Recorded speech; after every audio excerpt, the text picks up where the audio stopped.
we are able to utilize this. We can actually leverage this to analyze the images using automatically using AI. So we don't have to depend on a human being.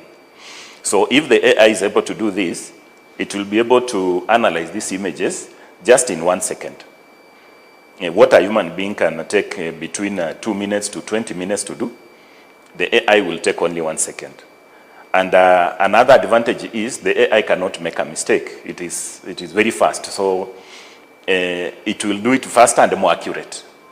And number two, we'll be able to address now issues to do with the integrity. Because the AI, it's now a system, so long as we are sure that the system is working as intended, then we don't have to be concerned about any issues to do with collusion or corruption.